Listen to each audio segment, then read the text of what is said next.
Dr. Benjamin Crawford stood at the blackboard in MIT's mathematics department, chalk dust settling on his tailored blazer like snow on marble. At 38, he'd published 17 papers in top journals, taught courses that grad students competed to enter, and dated the department chair, a woman whose pedigree matched his own ambitions.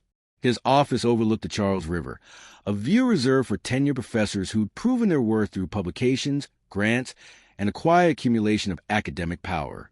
Yet something gnawed at him lately, a hollow feeling that arrived each morning despite the espresso from his Italian machine and the deference in his students' eyes.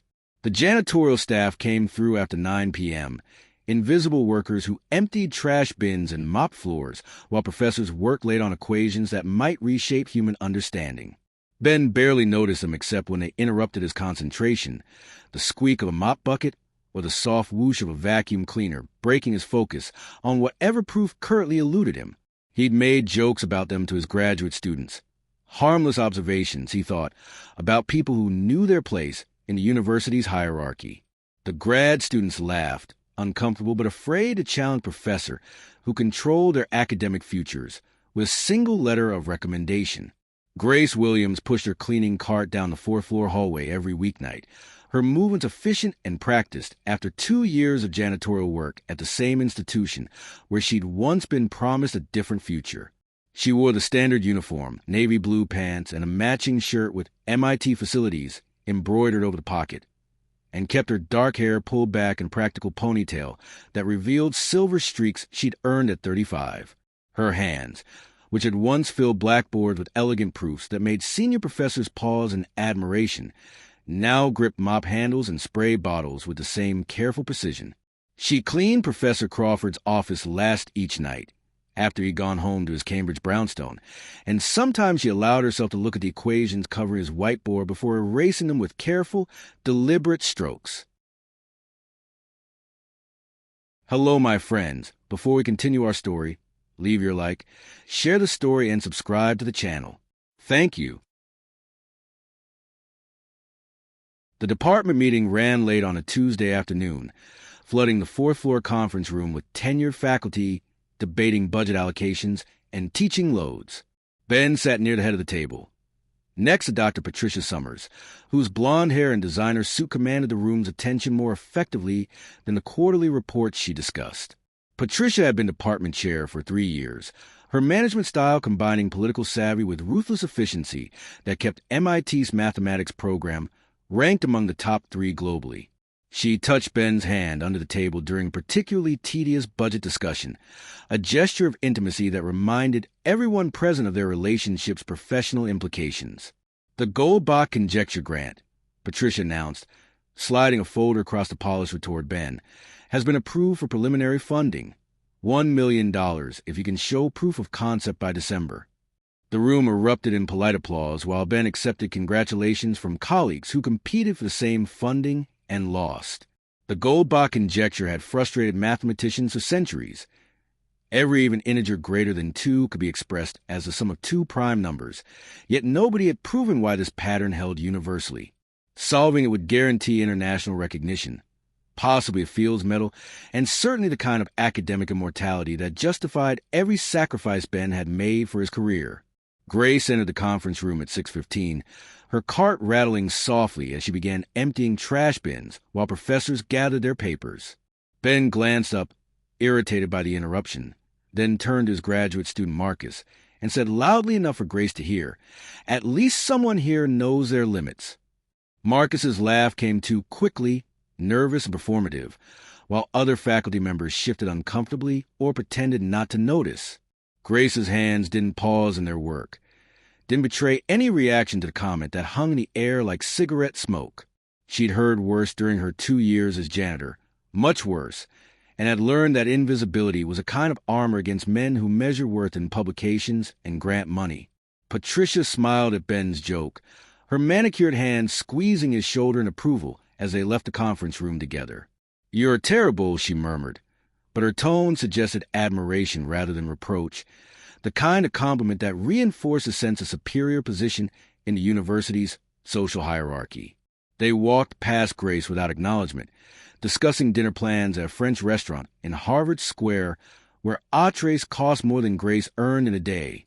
The last professor filed out, leaving Grace alone with the conference room's evidence of intellectual labor. Coffee cups ring with brown stains, scattered papers covered in equations, and the whiteboard filled with Ben's preliminary work on the Goldbach proof. Grace allowed herself 5 minutes to study the whiteboard before erasing it, her eyes tracking Ben's logical progression through analytic number theory approaches that had been tried and exhausted by better mathematicians over decades. He was using Vinogradov's methods, she noted, combined with some theory modifications that showed sophistication, but lacked the topological insight that might actually crack the problem open. Her fingers twitched with the old instinct to grab a marker, to add the observations that crowded her mind whenever she saw incomplete proofs waiting for the right perspective. But janitors didn't correct tenured professors' work, didn't leave their marks on institutional whiteboards no matter how many years they'd spent earning the credentials that supposedly mattered. She erased the board in careful horizontal strokes, watching equations dissolve under blue microfiber cloth until only ghost traces remained on the white surface. The Charles River stretched beyond the windows, dark water reflecting Cambridge lights like scattered diamonds on velvet. Beautiful and indifferent to human struggles with abstract truth, Grace had learned to find satisfaction in small things: clean floors, organized supply closets, the quiet pride of work completed thoroughly regardless of who noticed or valued it. Tomorrow she would return to clean these same rooms, empty these same trash bins, and maintain an invisible infrastructure that allowed visible people to pursue visible achievements. Patricia's heels clicked down the empty hallway as she returned for her forgotten phone, finding Grace by the conference room door.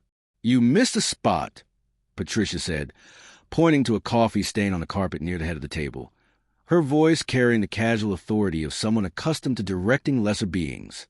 Grace nodded without speaking and retrieved her cleaning supplies, kneeling to treat the stain while Patricia watched with a detached interest of scientists observing laboratory specimens. The stain came up easily with the right solvent and technique, disappearing as though it had never existed, as though nothing marked the expensive carpet surface. "Benjamin and I are getting engaged next month," Patricia announced, though Grace hadn't asked for personal information or shown any interest in the department chair's romantic life. "After the Goldbach proof is published, of course. We want to celebrate both milestones together at the faculty club." Grace continued working, her hands steady as she packed away cleaning supplies and prepared to move to the next room on her nightly route. Patricia seemed disappointed by the lack of reaction, by Grace's refusal to provide the admiration or envy that such announcements usually generated from subordinates. Grace's apartment occupied the third floor of a converted triple-decker in Somerville, where rent consumed most of her janitorial salary and left little for luxuries beyond basic necessities. She climbed the narrow stairs each night after the red line dropped her at Davis Square, her body carrying the day's physical labor in aching shoulders and swollen feet that had logged 6 miles across MIT's campus. The apartment was small but organized with the same precision she brought to her cleaning work. Books arranged by subject on salvaged shelves, a kitchen table that served as both dining surface and desk, and windows that framed Somerville's working-class skyline, like paintings of a life she'd learned to accept. Her PhD diploma sat in a drawer beneath winter sweaters, hidden from view because it represented a past that felt increasingly like it had happened to someone else. The next morning staff meeting gathered all janitorial workers in the facility's building's basement, a windowless room that smelled of industrial cleaner and the instant coffee that kept night shift workers alert through long hours. Grace sat in the back row while the facility's manager reviewed new cleaning protocols and reminded everyone about upcoming holiday schedules that meant extra hours for those willing to work. Maria, who cleaned the chemistry building and had become Grace's closest friend among the staff, leaned over and whispered about her daughter's college acceptance letter. Full scholarship to BU. First in the family to attend university. Grace squeezed Maria's hand, genuinely happy for this woman who worked 2 jobs to give her children opportunities she'd never had. "Grace Williams," the facility's manager called out, consulting his clipboard with the expression of someone about to deliver unwelcome news. "You're being reassigned to cover the mathematics building's weekend shifts. Some professor complained about his office not being cleaned properly during the week." The words carried no malice, just the administrative efficiency of moving employees like chess pieces across an institutional board.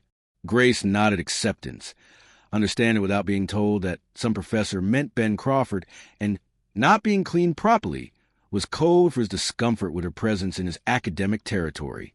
The weekend shift meant working Saturdays and Sundays when the mathematics building stood mostly empty, its usual population professors and students replaced by scattered grad students pulling all-nighters, and the occasional faculty member working in determined solitude. Grace arrived Saturday morning to find the building quiet except for the hum of ventilation systems and the distant clatter of someone typing in a basement computer lab. Ben's office was locked, but she had master keys that grant access to every room in every building on campus. Invisible power that came with invisible status. She let herself in and began the familiar routine of emptying trash, dusting surfaces, and organizing the chaos that accumulated in spaces where brilliant minds prioritize abstract thought over physical order. Ben's whiteboard showed 6 months of progress on the Goldbach proof. Layers of equations that he'd written and rewritten as he approached the problem from different angles. Grace could see where he'd gotten stuck, a logical gap in his reasoning about prime distribution that required a conceptual leap he wasn't making, possibly because his training had been too traditional, too focused on analytic methods that had dominated number theory for decades. She found herself reaching for a marker before stopping herself, remembering that janitors don't correct professors' mathematics no matter how clearly they see the solution. The marker felt heavy in her hand, loaded with 2 years of silence and self-discipline that had become a kind of penance for crimes she committed in defense of someone else's dignity. Instead, Grace cleaned with extra care, making Ben's office spotless in ways that might communicate respect even if he'd never noticed or acknowledged the effort. She alphabetized his books, organized his papers into logical stacks, and cleaned his coffee maker until it gleamed under fluorescent lights. The framed photographs on his desk showed Patricia at various conferences and university events, her smile bright and practice for cameras that captured success stories. No family photos, Grace noted. No parents or siblings or nieces who might humanize the austere academic persona he projected like armor against vulnerability. She locked his office at noon, her cleaning cart rattling down empty hallways toward the elevator that would take her to the 3rd floor and Professor Chen's algebraic geometry seminar room. The mathematics building felt different on weekends, less intimidating without the usual crowds of students and faculty whose confident footsteps echoed achievement and belonging. Grace had once belonged to these spaces, had once filled these same hallways with her own confident footsteps and quiet pride of someone doing work that mattered. Now she moved through them as background scenery, essential but unnoticed, like the ventilation systems that kept the air breathable while remaining invisible. Maria called during Grace's lunch break, excited about touring BU's campus with her daughter next weekend, and asking if Grace wanted to join them. "You should see it," Maria insisted, her voice warm with maternal pride that transcended language barriers and cultural differences. "All those beautiful buildings, all those students who look like they own the world, and my Elena will be one of them." Grace promised to come, genuinely happy for Maria's family even as she felt the old ache of doors that had closed in her own life. Education had been supposed to be the great equalizer, the pathway that guaranteed merit would triumph over circumstance, yet here she was with Princeton PhD cleaning floors for people who'd never published half her citations. Monday morning brought the first serious cold snap of November, frost covering Cambridge's brick sidewalks and turning the Charles River into hammered steel under gray skies. Ben arrived at his office early, irritated to find everything reorganized in ways he hadn't authorized, his books alphabetized when he preferred them sorted by publication date, his papers stacked neatly when he'd had them arranged by project priority. He called facilities to complain about the weekend janitor overstepping boundaries, his voice sharp with the kind of anger that came from feeling his personal space had been violated by someone who had no right to touch his intellectual property. The facilities manager assured him it wouldn't happen again and privately reminded Grace to clean offices without reorganizing personal items, no matter how chaotic they appeared. Grace accepted the reprimand without defending herself, understanding that explaining her organizational logic would require admitting she'd read his papers and understood his work well enough to group related projects together. That kind of admission would shatter the invisible barrier that allowed her to move through MIT unnoticed, would invite questions about who she was, and why someone with her observational skills pushed a cleaning cart instead of publishing research. Patricia stopped by Ben's office that afternoon, bringing coffee from the expensive cafe near Harvard Square and settling into his leather chair with proprietorial comfort. "The dean wants preliminary results by December," she said, her tone carrying stress that manifested as sharp edges on usually smooth words. "If you can't show progress on the Goldbach proof, the grant committee will redirect funding to Professor Yamamoto's work on the Riemann hypothesis. You know how competitive these allocations are." Ben felt the familiar pressure building in his chest, the weight of expectations that had driven every decision since graduate school and showed no signs of lightening regardless of how much he achieved. Grace knocked on a half-open door, her cleaning cart visible in the hallway, and asked if she could empty his trash bin or if he wanted her to return later. Ben looked up with barely concealed irritation, as though her presence represented a personal insult rather than routine maintenance. "Can't you see we're having an important conversation?" he snapped, his voice carrying the kind of dismissiveness that people use when they want to establish dominance without explicit cruelty.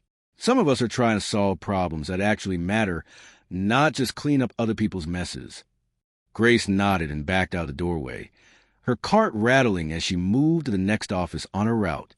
Patricia smiled at Ben's outburst, interpreting it as justified frustration from a brilliant mind interrupted by menial labor's intrusion into intellectual spaces. "You're under so much pressure," she murmured sympathetically, her hand reaching across the desk to touch his in a gesture of solidarity that reinforced their shared position in the university's hierarchy. They spent another hour discussing strategy for proof, neither noticing when Grace returned later to clean Ben's office while he attended a department meeting downstairs. The whiteboard showed new attempts at the proof, different approaches that circled the same fundamental gap Ben couldn't quite bridge. Grace studied his work for 10 minutes this time, seeing where he'd incorporated sieve theory modifications that showed sophistication, but still missed the topological insight that would crack everything open. She thought about the professional suicide she committed 2 years ago, how defending someone else had cost her everything she'd worked for, how the university system protected predators while punishing defenders. The marker sat on the whiteboard ledge, inches from her hand, calling her to break the silence she'd maintained for 730 days. Instead, Grace cleaned the board and moved to vacuum Ben's carpet. The machines roared, drowning out thoughts that crowded her mind like students waiting for office hours. She'd made her choice when she punched Dr. Richard Morrison, had accepted the consequences of defending her graduate student from a tenured professor whose hands wandered during late-night lab sessions and whose reputation mattered more than truth. MIT had quietly forced a resignation, while Morrison kept his position, kept his grants, kept his ability to prey on vulnerable students who couldn't fight back without risking their own futures. Grace had learned that justice was a luxury purchased with privilege, that doing the right thing often meant sacrificing everything, and that nobody cared about credentials when they came attached to women who refused to stay silent. She locked Ben's office at 8 p.m. and took the elevator down the first floor, her shift complete for another day. The mathematics building's lobby displayed photographs of famous professors and notable achievements. Fields Medal winners, MacArthur Grant recipients, breakthrough theorems that had advanced human knowledge. Grace's photograph had once hung here, back when she'd been the youngest woman accepted into MIT's doctoral program, with a recommendation from Princeton's department chair that called her the most gifted mathematician I've encountered in 30 years. The photograph was gone now, removed after a resignation, replaced by someone whose achievements came without uncomfortable complications. Maria waited by the facility's building's entrance. Her own shift ended, offering Grace a ride home in her elderly Honda that smelled of pine air freshener and her daughter's volleyball equipment. They drove through Cambridge's evening traffic while Maria talked about Elena's college preparations, and Grace listened with genuine interest that provided temporary escape from her own circling thoughts. "You're too smart for this work," Maria said suddenly, her English carrying the slight accent of someone who'd immigrated 20 years ago and worked every day since. "I see how you look at those equations when you think nobody's watching. You understand what they mean, don't you?" Grace didn't answer, just stared out the window at Cambridge's brick facades and expensive restaurants, at the city she'd once thought would be her permanent home. Thanksgiving week arrived with a kind of cold that made Cambridge's streets feel smaller, as though the city itself hunched against November winds that strip remaining leaves from trees and sent pedestrians hurrying between buildings. Ben worked through the holiday. Declining his mother's invitation to Connecticut and Patricia's suggestion, they spend a weekend at her family's Cape Cod house, claiming the Goldbach proof required focused attention that social obligations would interrupt. The truth was simpler. He had no progress to show.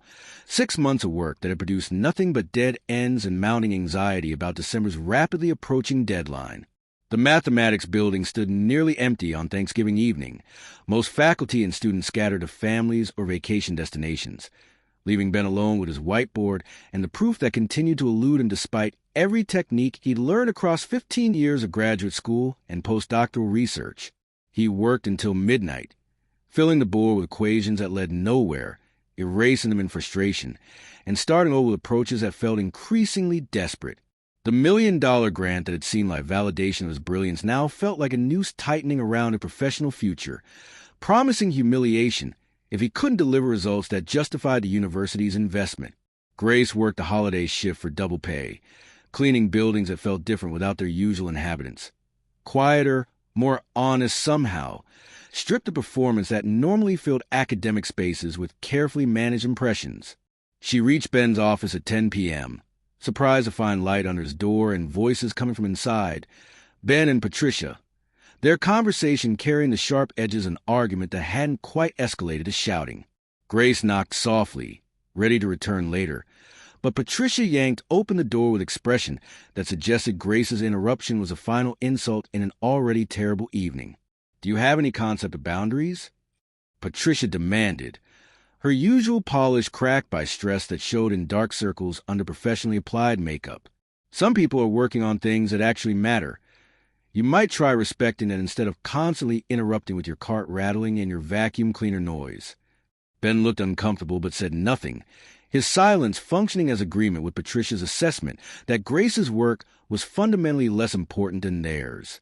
Grace apologized and turned to leave, pushing her cart toward the elevator with the practiced invisibility she perfected over 2 years of similar encounters.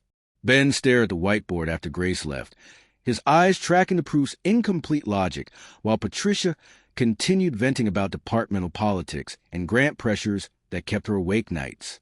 He barely heard her, his mind circling the same mathematical gap he'd been unable to bridge despite 6 months of intense focus and every technique he'd mastered during his academic training. The proof needed something he couldn't quite grasp, some insight that remained just beyond his intellectual reach no matter how many approaches he attempted. Failure felt increasingly inevitable, a professional humiliation that would mark him as someone who'd been overpromoted, overfunded, and fundamentally unable to deliver on his institution's investment. Patricia left at midnight, kissing Ben's cheek and reminding him to get some sleep before driving back to her Beacon Hill condo in the Lexus her family had given her for completing her PhD. Ben remained in his office, staring at the whiteboard's equations with a kind of desperation that made him consider abandoning mathematics entirely and finding some corporate job where intelligence mattered less than political skills. He'd sacrificed everything for this career, relationships, hobbies, the possibility of children, and now faced a prospect that his sacrifices had purchased nothing but an office overlooking a river and the slow recognition that he might not be as brilliant as everyone had always told him. Grace returned to Ben's office at 2 a.m., assuming he'd gone home hours ago and surprised to find him asleep at his desk with his head pillowed on crossed arms. She cleaned quietly, not wanting to wake him, and took the rare opportunity to study the whiteboard's current state without time pressure or the need to maintain invisible status. The proof was close, she realized, much closer than Ben probably understood, requiring only a shift in perspective from analytic number theory to topological methods that could bridge the gap his traditional training prevented him from seeing. Her hand reached for a marker before she stopped herself, remembering the last time she tried to help someone in academia and the professional destruction that had followed. But something about Ben's sleeping vulnerability, the way his carefully maintained professional persona had collapsed into exhausted humanity, made Grace hesitate in her usual disciplined silence. She pulled a blank piece of paper from his printer and began sketching the topological approach that could unlock his proof, Using notation, he'd understand if he was half as smart as his reputation suggested. The mathematics flowed from her pen with the old familiar pleasure, the joy of pursuing truth through logic that had first attracted her to number theory during undergraduate years at Stanford. She didn't sign the note, didn't leave any identifying information, just placed it on his keyboard where he'd find upon waking and recognize it as potential pathway through the logical gap that had stalled his progress. Grace locked his office and continued her cleaning route, her heart beating faster than usual with the risk she'd just taken by breaking 2 years of enforced silence. The note represented vulnerability, an admission that she understood his work well enough to offer insights, and opening a door that might lead to questions about who she was and why a janitor knew advanced apology methods that most mathematicians never mastered. But watching him sleep, seeing his massive arrogance stripped away by exhaustion's honesty, had triggered something in Grace. Maybe compassion, maybe the memory of her own struggles with impossible problems, or maybe just a fundamental human instinct to help someone who needed it regardless of whether they deserved assistance. Ben woke at dawn with neck pain from sleeping at his desk, his mind foggy until he saw the handwritten note on his keyboard. He read it once quickly, then again slowly, his mathematical training recognizing immediately that whoever had written this understood the Goldbach conjecture structure at a level most PhD mathematicians never achieved. The topological approach suggested in elegant notation offered exactly the perspective shift he'd been missing, a way to think about prime distribution that bypassed the dead ends of traditional analytic methods. His first emotion was excitement. His second was profound confusion about who at MIT would leave anonymous mathematical insights in his office at 2 a.m. The note's handwriting was careful and precise, the kind of penmanship that came from years of filling blackboards with equations that needed to be readable from the back row of lecture halls. Ben checked his office door, still locked when he'd arrived, which meant whoever wrote this had master keys and access to restricted spaces during hours when the building stood empty. He walked down the hallway checking other offices, looking for signs of similar notes or other faculty working impossibly late, finding nothing but locked doors and dark windows that reflected Cambridge's pre-dawn streets. The janitorial cart sat by the elevator, abandoned mid-shift, and Ben suddenly realized who had access, who worked these hours, who might have seen his whiteboard off enough to understand his approach and offer solution. He found Grace in Professor Chen's office on the 3rd floor, emptying a trash bin with the same efficient movements she brought to every task. Ben stood in the doorway holding the note, his expression uncertain between anger and curiosity, between resentment at receiving help from someone he'd dismissed and desperate hope that the mathematical insight was legitimate. "Did you write this?" he demanded, his voice carrying the kind of challenge that expected denial, that assumed a janitor couldn't possibly understand Field's metal-level mathematics. Grace looked at the note, her face carefully neutral, then returned to her work without confirming or denying authorship. "I asked you a question," Ben pressed, stepping into the office and blocking her path to the door with his body, if not his explicit intention. "If you wrote this, I need to know. I need to understand how a janitor knows topology methods that took me 6 months to even consider as relevant to this problem." His tone carried disbelief, the assumption that her knowledge must be plagiarized or accidentally stumbled upon rather than earned through rigorous training and genuine understanding. Grace met his eyes for the first time since he'd arrived, her expression containing something he couldn't quite read. Pain maybe, or resignation, or the quiet dignity of someone who'd learned not to defend themselves against accusations that revealed more about the accuser than the accused. "Don't sign anything Patricia puts in front of you regarding the proof's publication rights," Grace said finally, her voice steady despite the risk she was taking by breaking her silence and offering advice that implied she understood not just the mathematics, but also the professional politics surrounding it. "Check the authorship attribution clause and the grant distribution percentages.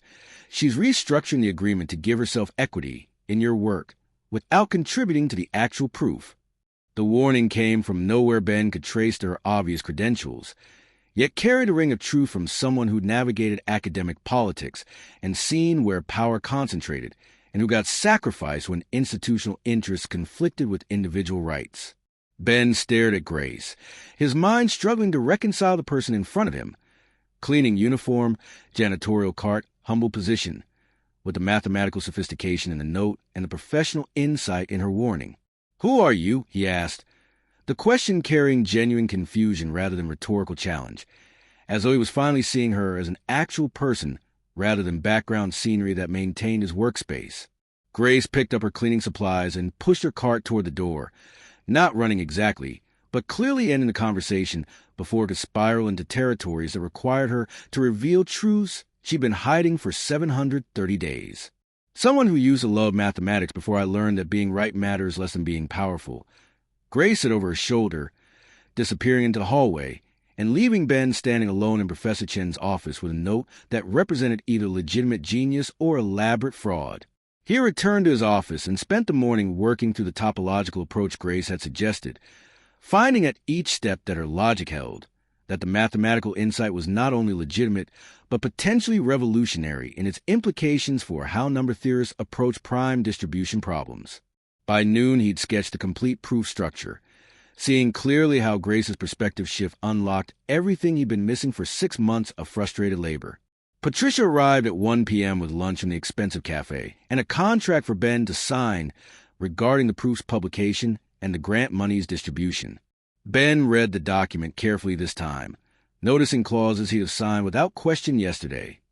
Authorship split 60-40 in his favor despite Patricia contributing nothing to the actual mathematics, grant percentages that gave her control over how research funds were allocated, and publication rights that allowed her to use his work to advance her own academic profile. "Where did these terms come from?" he asked, his voice careful as he watched Patricia's face for signs of the deception Grace had warned against. "Standard department agreements," Patricia said smoothly, her professional charm operating at full power as she explained away his concerns with arguments about protecting MIT's institutional interests and ensuring proper credit to everyone involved in major research breakthroughs. "Unless you don't trust me to manage our professional relationship appropriately?" The question came with slight hurt in her voice, an emotional manipulation that worked by making Ben feel guilty for doubting her intentions. But he thought about Grace's warning, about the janitor who understood both advanced mathematics and academic politics well enough to anticipate exactly this kind of professional betrayal. Ben spent the afternoon searching through MIT's Human Resources database, using his faculty credentials to access personnel files that reveal basic employment information about the university's janitorial staff. Grace Williams, 35 years old, employed for 2 years in facilities maintenance. Previous employer listed as self-employed, with no details about what that self-employment had involved or what credentials she'd brought to a position that required only high school education and ability to pass background checks. The sparse file told him nothing about who she really was or how she'd acquired expertise that rivaled the best mathematicians at institutions that produced more Fields Medal winners than any university in America. He tried searching academic databases next, looking for published papers by Grace Williams in mathematics journals, finding dozens of authors with that relatively common name, but none whose biographical information matched the woman who cleaned his office. The search felt increasingly desperate, his conviction that Grace possessed legitimate credentials warring with the statistical improbability that someone with such expertise would work as janitor unless extraordinary circumstances had forced that outcome. He thought about her warning regarding Patricia's contract, about the specific language she'd used that suggested deep familiarity with how academic publishing rights got structured and who benefited from different attribution arrangements. Grace avoided the mathematics building for 3 days, calling in sick and using vacation hours she'd been saving for emergencies, knowing that her conversation with Ben had shattered the invisibility that had protected her for 2 years. Maria covered her shifts and reported that some professor kept asking facilities management about Grace's background and employment history, questions that couldn't lead anywhere good for someone trying to maintain anonymity while hiding in plain sight. Grace spent those 3 days in her Somerville apartment, staring at her Princeton diploma and remembering the woman she'd been before she learned that defending others could cost everything you'd worked to achieve. The Title IX coordinator called on Wednesday afternoon, a woman named Dr. Jennifer Martinez, whose voice carried the careful professionalism of someone who'd learned to deliver bad news without betraying personal feelings. "Professor Morrison is filing a defamation suit," Jennifer explained, her words precise and legally cautious, "claiming your previous accusations damage his reputation and cause him to lose opportunities for advancement." Grace listened without surprise, having expected this kind of retaliation since the moment she'd broken her silence to warn Ben about Patricia's contract. Morrison had waited 2 years to strike, probably hoping she'd forgotten about him or relaxed her guard. But powerful men rarely forgave women who challenged their behavior and always found ways to punish those who spoke truth to institutional power. Ben found Grace Thursday evening at the Somerville Public Library, where she sat in the reading room surrounded by advanced mathematics texts that the small library system had borrowed from MIT's collection from a mysterious patron who'd been requesting number theory materials for months. He slid into the chair across from her, his expression uncertain as he placed a folder on the table between them. Printouts from academic databases showing publications by Dr. Grace Williams, Princeton Ph.D., whose research on prime distribution had been cited by some of the field's most respected mathematicians. "You're G.K. Williams," he said softly, using the publication name that had helped Grace maintain gender anonymity in a field that often dismissed women's contributions. "You published 17 papers before disappearing from academia completely. I've read your work. I've cited your work. I taught you topology methods in my graduate seminar last spring." Grace closed the textbook she'd been reading, her hand steady despite the exposure that came with Ben discovering her identity. "That was a different person in a different life," she said, her voice carrying the kind of finality that people use when they've made peace with loss and don't want sympathy for choices that can't be unmade. Dr. Grace Williams punched her department head and resigned from MIT before they could formally fire her. Janitor Grace Williams cleans floors and keeps her mouth shut about the mathematics she sees on other people's whiteboards. The distinction mattered to her, the separation between who she'd been and who she'd become, between the woman who believed merit mattered and the one who'd learned that justice was a luxury few could afford. Ben opened the folder fully, revealing not just her publications, but news articles about the Title IX case that had destroyed her career. Dr. Richard Morrison had been accused of sexually harassing multiple graduate students, allegations that MIT's administration had investigated with the minimal diligence required to satisfy legal requirements, while protecting a tenured professor whose grants brought millions to university coffers. Grace had been Morrison's colleague, a rising star in number theory, who defended one of his victims by physically confronting him when verbal complaints went ignored. "You hit him once," Ben read from the Boston Globe article. "After he grabbed your graduate student during a lab session. The student corroborated your account. But MIT forced your resignation anyway while Morrison kept his position." "He's suing me for defamation now," Grace said, accepting the reality with the same steady calm she brought to mopping floors and emptying trash bins. "Probably because he heard I spoke to someone about something, though I can't imagine how he'd know about our conversation unless Patricia told him." The connection formed in Ben's mind even as Grace spoke the words. Patricia and Morrison had overlapping committee service, had published together, had the kind of professional relationship that made information sharing both natural and dangerous for people caught in their institutional power. Patricia must have heard about Grace's warning to Ben and mentioned it to Morrison, who saw the opportunity to finally destroy the woman who'd escaped his original attempt at professional punishment. Ben felt something shift in his understanding of a university system he'd always trusted to reward merit and punish misconduct. Grace represented everything he'd been taught to believe about academic success. Brilliant mind, rigorous training, breakthrough research. Yet she cleaned floors while lesser mathematicians occupied faculty positions because she defended someone who couldn't defend herself. "I need your help with the proof," Ben said finally, pushing past his shock to address the practical problem that had brought him searching for her in the first place.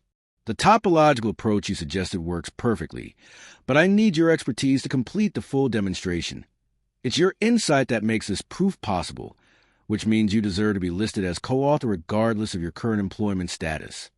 Grace laughed without humor, the sound carrying 2 years of accumulated bitterness about academic politics and how credit got distributed among people with different amounts of institutional power.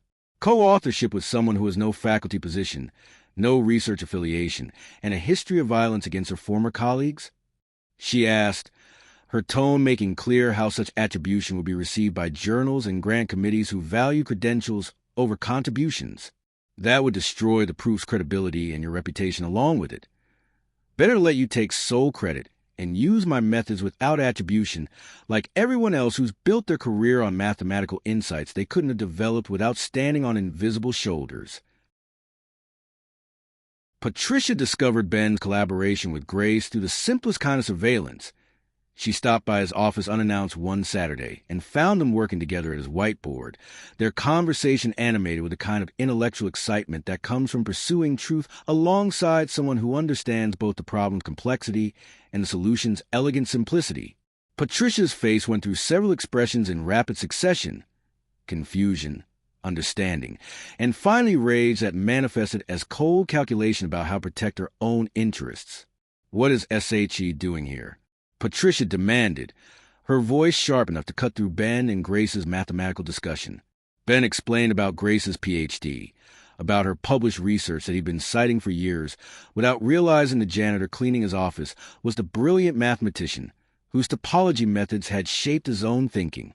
Patricia listened with expression that suggested she'd already known these facts, had perhaps known them all along, and kept the information to herself because it served her purposes to maintain Grace's invisible status while benefiting from the insights she provided through her anonymous notes.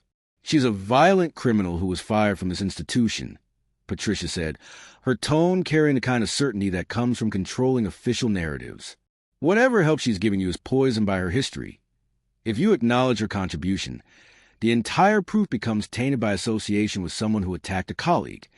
Grace stood to leave, recognizing that her presence was causing exactly the kind of professional complication she'd been trying to avoid by maintaining invisibility. But Ben stopped her with a hand on her arm, his touch gentle despite the urgency behind it. "She defended a student from sexual assault," Ben said, finally understanding the full context of Grace's violence and how the same action that destroyed her career represented the kind of moral courage his institution should have celebrated. "Professor Morrison grabbed a graduate student inappropriately," Grace intervened, "and MIT punished her while protecting him. That's not criminal violence. That's heroism in a system that protects predators." Patricia's expression hardened into something uglier than her usual professional polish, revealing the calculation beneath her carefully maintained image. "If you insist on including her as co-author, I'll make sure the grant committee hears about her background," Patricia threatened, her voice taking on the edge that came from someone accustomed to getting their way through institutional power. "I'll contact every journal we submit to, every conference committee that might consider your presentation, every colleague whose opinion matters for your tenure review. By the time I'm done, everyone will know you collaborated with someone who was fired for assault, and your reputation will be destroyed along with this proof's credibility." Ben felt the familiar pressure building in his chest, the weight of institutional expectations that had shaped every decision since graduate school and now demanded he choose between professional safety and doing what was right. He thought about Grace cleaning his office for 2 years, maintaining the workspace that allowed his research while staying silent about her own expertise, even when she saw him struggling. He thought about her warning him about Patricia's contract, about her risking exposure to help him avoid the professional betrayal he'd been too naive to anticipate. "Then destroy my reputation," Ben said, his voice steady despite the fear that came with choosing principle over self-interest. "Grace earned this credit through her mathematical contribution, which means she deserves to be acknowledged regardless of how it affects my career. Anything less would be academic fraud." Patricia left Ben's office with promise to make him regret his decision, her heels clicking down the hallway with rhythm that suggested someone composing threats as she walked. Ben and Grace stood in silence after she departed, both understanding that his choice had cost him everything he'd worked for: grant money, department support, romantic relationship, and possibly his entire academic future. "You didn't have to do that," Grace said softly, her voice carrying something that might have been gratitude or might have been sorrow for professional suicide he'd just committed in defense of principles most academics abandoned early in their training. "Patricia won't stop until she's destroyed both of us. She has the institutional power to make our lives impossible, and the personal vindictiveness to enjoy doing it." But Ben felt something unexpected beneath his fear, a kind of lightness that came from finally aligning his actions with values he claimed to hold but rarely practiced. "My whole career has been about protecting my position and accumulating credentials," he admitted, seeing himself clearly for the first time in years. "I've dismissed people I consider beneath me. I've taken credit for insights I didn't fully develop, and I've let institutional politics corrupt the pursuit of truth I claim to value. Maybe it's time I actually stood for something, even if it cost me everything." Grace smiled at this, a real smile that transformed her face from the careful neutrality she'd maintained for 2 years. And for a moment Ben glimpsed the woman she'd been before MIT had taught her that brilliance mattered less than institutional obedience. They worked through the weekend completing the proof, their collaboration producing mathematics more elegant than either could have achieved alone. Grace's topological insights combined with Ben's analytic rigor created a demonstration that bridged classical and modern approaches to prime distribution, offering not just a proof of Goldbach's conjecture, but a methodological framework that would influence number theory research for generations.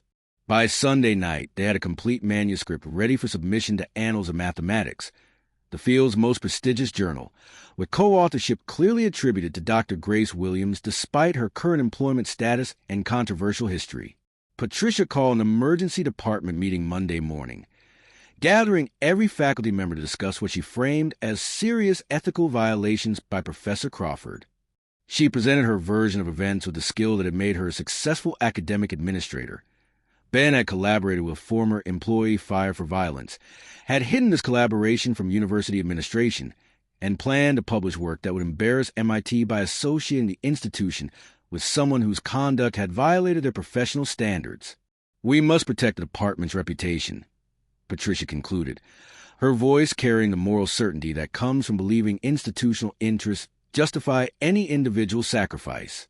"I propose immediate suspension of Professor Crawford's research privileges and termination of his grant funding pending a full investigation into his judgment and professional conduct." The vote was proceeding smoothly, faculty members nodding along to Patricia's presentation, when Professor Elizabeth Chin stood and demanded to speak. Elizabeth had been Grace's mentor during her original time at MIT, one of the few senior faculty who questioned the university's handling of the Morrison case and paid professional price for her objections. "I've reviewed the mathematical work in question," Elizabeth announced, her voice carrying across the conference room with authority earned through 40 years of groundbreaking research. Dr. Williams' contributions represent genuine innovation that advances the field significantly. Refusing to acknowledge her authorship would constitute academic fraud regardless of her employment status, and Professor Crawford deserves commendation for insisting on proper attribution despite professional consequences. Patricia's face flushed with anger at this unexpected opposition, her carefully constructed narrative disrupted by someone with enough institutional power to challenge her version of events. "Dr. Williams attacked a colleague," Patricia insisted, her voice rising as she lost the cool professionalism that usually masked her calculation. She forfeited her right to participate in academic work when she chose violence over proper channels for addressing grievances. Elizabeth smiled grimly at this, recognizing the familiar pattern of institutions protecting abusers while punishing those who defended victims. She intervened to stop sexual assault after proper channels had failed repeatedly, Elizabeth corrected, her voice sharp with decades of frustration about how universities handled such cases. MIT should have fired Richard Morrison and celebrated Grace Williams. Instead, we did the opposite, and now we're compounding that injustice by trying to erase her legitimate contributions to mathematics. The department meeting devolved into argument about past decisions and current principles, with faculty dividing along lines that had more to do with personal loyalty to Patricia or Elizabeth than with the merits of the actual mathematical work. Ben sat quietly through most of it, recognizing that his fate was being decided by people whose primary concern was protecting their own positions in institutional hierarchies that rewarded political skill over intellectual integrity. Grace wasn't present. Janitors didn't attend faculty meetings, but her absence felt more powerful than if she'd been there to defend herself, a reminder that the system excluded the voices most affected by its decisions. Dr. Jennifer Martinez from a Title IX office arrived after lunch with a folder thick enough to suggest serious investigation rather than perfunctory review. She explained that Morrison's defamation lawsuit had triggered re-examination of the original case, particularly after 3 more graduate students had come forward with similar complaints about his conduct spanning the past 2 years. "We had confirmed at least 7 incidents where Professor Morrison engaged in inappropriate physical contact with students under supervision," Jennifer said, her voice carefully neutral despite the moral weight of what she was reporting. "Additionally, We've discovered that Dr. Summers, as department chair, received multiple complaints about Morrison's behavior and failed to report them to Title IX as required by university policy. Instead, she actively discouraged students from filing formal complaints and threatened their academic standing if they pursued grievances. The conference room fell silent as faculty processed this information, understanding suddenly that Patricia had been protecting Morrison not out of ignorance, but out of calculated decision to preserve his grant money and research reputation at the expense of student safety. Elizabeth looked vindicated.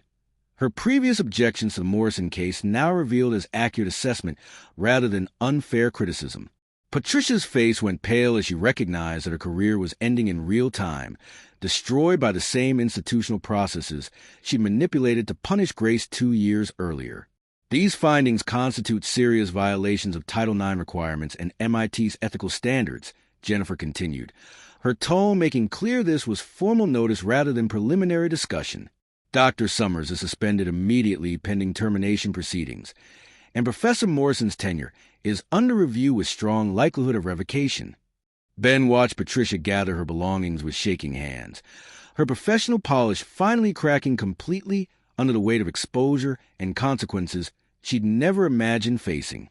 She looked at him on her way out of the conference room, her expression containing something that might have been plea for mercy or might have been simple shock that institutional power hadn't protected her the way it had always protected people in her position. "I was trying to protect the department," Patricia said, her voice small in a way Ben had never heard before, almost human beneath the administrative authority. "Everything I did was about maintaining MIT's reputation and research productivity. How is that different from what everyone here does to advance their own positions?" Elizabeth answered before anyone else could respond, her voice carrying the moral clarity that came from 40 years of witnessing academic corruption and fighting against it despite professional costs. "The difference is that protecting reputation shouldn't require covering up assault, and advancing careers shouldn't require destroying people who do the right thing," Elizabeth said, her words landing like judgment on everyone who participated in or benefited from the system that had punished Grace while rewarding Morrison. Dr. Williams sacrificed her career to defend a student nobody else would protect. She's the only person in this entire department who actually lived up to the values we all claim to hold, and we punish her for it because her courage made visible our collective cowardice. The meeting ended with unanimous vote to reinstate Grace as full professor with back pay for the 2 years she'd worked as janitor, a gesture that felt simultaneously like justice and inadequate compensation for everything she'd lost. MIT's president issued formal apology and settlement that included grant money to support her research, while the mathematics department scrambled to repair its reputation by celebrating Grace's return as evidence of the institution's commitment to meritocracy and ethical conduct. Ben watched these developments with mixed feelings. Happiness that Grace would be restored to her rightful position, but recognition that the system that had destroyed her remained fundamentally unchanged and would continue crushing people who challenged its power. Grace returned to MIT as professor in January, her office 3 doors from Ben's with view of the Charles River that seemed somehow appropriate for someone who'd been invisible for 2 years and was now being celebrated by the same institution that had tried to erase her. Her first lecture drew overflow crowds of students and faculty curious to see the mathematician whose story had become campus legend, the woman who'd sacrificed everything for principle and somehow emerged victorious despite institutional forces arrayed against her. She taught with the same careful precision she brought to cleaning, explaining topology methods with patience that helped students understand not just the mathematics, but the ways of thinking that made such methods powerful. Ben and Grace published their proof of the Goldbach conjecture in Annals of Mathematics that spring, their co-authored paper receiving immediate recognition as one of the most important mathematical achievements of the decade. The Fields Medal Committee announced them as recipients at the International Congress of Mathematicians in August, making Grace the first woman to receive the prize for work in number theory, and Ben the first professor to earn the honor after having his career saved by someone he dismissed as unworthy of notice. They shared the stage in Stockholm with genuine friendship born from collaboration that had required both of them to risk everything for principles they claimed to value. Their wedding took place the following June at MIT Chapel, a small ceremony attended by Grace's family, Ben's mother who'd driven from Connecticut, and a few faculty members who'd supported them during the months when their careers hung in balance. Maria served as Grace's maid of honor, wearing a dress her daughter Elena had helped pick out before leaving for BU's engineering program. Elizabeth Chin officiated, having obtained certification to perform marriages specifically for this occasion, her voice warm as she talked about how love often required the courage to see past surfaces to the truth beneath. Ben and Grace exchanged vows that promised partnership in mathematics and life, their commitment to each other inseparable from commitment to the values that had brought them together through crisis and vindication. Their daughter was born the following spring, arriving 3 weeks early while Grace was grading finals and Ben was preparing a conference presentation. They named her Elizabeth after the mentor who defended them both, who'd shown them what academic integrity looked like when practiced rather than just proclaimed. Baby Elizabeth slept through her mother's Fields Medal lecture, peaceful in her father's arms, while Grace explained topology methods to an audience that included several future mathematicians who would cite her work in their own breakthrough research. The lecture ended with standing ovation that lasted 5 minutes. Recognition not just for mathematical brilliance, but for the courage to maintain integrity when easier paths had been available. Ben stood in his MIT office 5 years after the night he'd first found Grace's note on his keyboard, looking at the photographs that now covered his desk. Grace at her professorship ceremony, their wedding at MIT Chapel, Elizabeth's first day of daycare, the family vacation to California, where they'd visited Stanford, and Grace had shown their daughter the classroom where she'd first fallen in love with mathematics.